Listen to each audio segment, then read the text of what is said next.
चलिए दोस्तों बात करते हैं एक और क्वेश्चन के बारे में। इस क्वेश्चन में एग्जामिनर ने कहा इफ ए क्यूब प्लस में b cube equal to 9 and a plus b equal to 3 then the value of 1 upon में ए प्लस का 1 अपॉन में बी। यानी एग्जामिनर ने कहा कि भाई मुझे 1 अपॉन में ए और 1 अपॉन में बी की वैल्यू को सॉल्व करना है।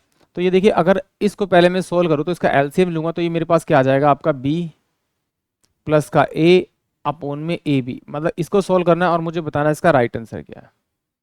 तो यहाँ पर देखिए ए का क्यूब प्लस में बी का क्यूब इजकल टू में 9 दे रखा है, और यहाँ पर दे रखा है आपका ए प्लस का बी का दे रखा है आपका आपका यहाँ पर दे रखा है इसने आपका 3। तो मैं क्या करूँगा, इसका क्यूब कर दूंगा।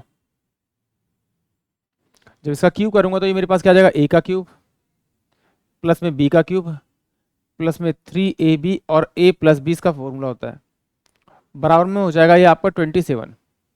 इसकी वैल्यू मुझे दे रखी है यहाँ पे 9, तो 9 उधर जाएगा तो ये माइनस हो जाएगा। तो 3ab ब्रैकेट के अंदर a प्लस का b इजकल टू में ये हो जाएगा आपका 18, और a प्लस बी की जो वैल्यू है वो मेरे पास में 3 है, 3 रखूंगा तो 9 इंटू में ए बी, क्योंकि इसकी जगह 3 रखूंगा तो 3 3 से 9 हो जाएगा, 9ab इजकल टू में 18, और इसे काटूंगा तो ए बी की जो वैल्यू आएगी वो मेरे पास में कितनी आ जाएगी आपकी 2। अब ए बी की वैल्यू मेरे पास में 2 मिल गई, और ए प्लस बी की वैल्यू मुझे दी हुई है, तो यह 3/2 इस क्वेश्चन का करेक्ट आंसर आएगा, यानी कि ऑप्शन बी इस क्वेश्चन का करेक्ट आएगा। अगर आप इस तरह से नहीं करना चाहते इसको तो कोई बात नहीं, आप इस तरह से कर लीजिए। यहाँ पर आपको ए प्लस बी की वैल्यू 3 दे रखी है, तो यहाँ पर कोई वैल्यू रखे जिससे ये वैल्यू 3 बन जाए।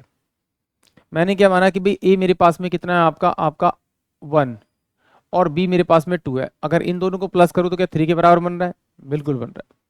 अब इसी वैल्यू को अगर मैं यहाँ रखूँ यानी कि 1 का क्यूब, तो ये 1 हो जाएगा आपका, प्लस में 2 का क्यूब तो ये 8 हो जाएगा, बराबर में 9 आ रहा है, यानी कि ये भी लेफ्ट हैंड साइड एडिशन के बराबर आ रहा है, यानी कि इसकी मुझे वैल्यू मिल गई दोनों की। तो यहाँ पर 1 अपॉन में आपका 1 हो जाएगा, प्लस का 1 अपॉन में आपका 2 हो जाएगा।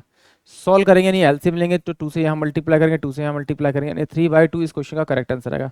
यानी कि ऑप्शन जो बी है वो इस क्वेश्चन के लिए करेक्ट होगा। आई होप आप सभी क्वेश्चन समझ में आया होगा।